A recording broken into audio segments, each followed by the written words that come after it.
সারা ভারত জুড়ে সিপিএমের ডাকা বন্ধে কতটাই বা সফল, কতজনই বা রাস্তায় বের হচ্ছেন, সে সব কিছু জানার জন্যই আমাদের প্রতিনিধি সুকান্ত ভট্টাচার্য বেরিয়ে পড়েছেন শহরের রাস্তাগুলোতে।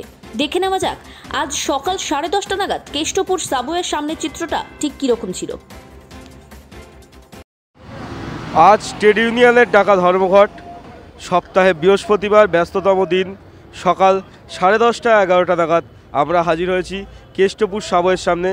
আপনারা দেখতে পাচ্ছেন এই ট্রেড ইউনিয়নের ডাকা ধর্মঘটে রাস্তা কম বেশি খালি, মানুষজন আছে, কিন্তু আমরা বাসের দেখা সেইভাবে পাচ্ছি না। একটা দুটো বাস যাচ্ছে, সংখ্যায় খুবই কম। আমরা এখানে আরও দেখতে পাচ্ছি কিছু নিত্যযাত্রীরা আমাদের পাশে দাঁড়িয়ে আছে, তাদের সঙ্গে আমরা কথা বলে নেব বাসের অবস্থা কীরকম। দিদি, আপনার নাম?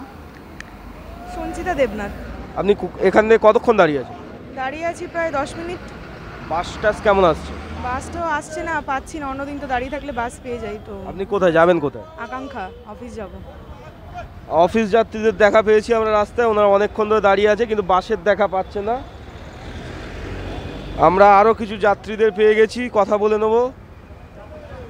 ভাই, তোমার নাম? শুভময় মাইতি।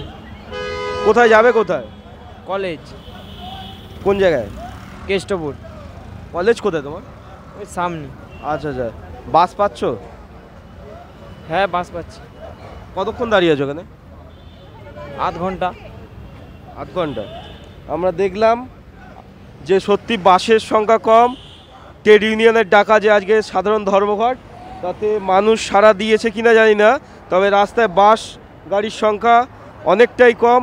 আমরা সারাদিন আপনাদের এই ছবি দেখাবো, আরও বিভিন্ন জায়গায় যাব, গিয়ে দেখে নেবো কীরকম ধর্মঘট হচ্ছে। রাস্তা তুলনামূলক খালি। এই সকাল 10:30 11টার সময় যেরকম নিত্যযাত্রী এবং বাস গাড়ি থাকে সেই সংখ্যা আমরা দেখতে পাচ্ছি না। এবং আমরা বাসের ভেতরের ছবিটা দেখানোর চেষ্টা করব। বাসের ভেতরটাও খালি।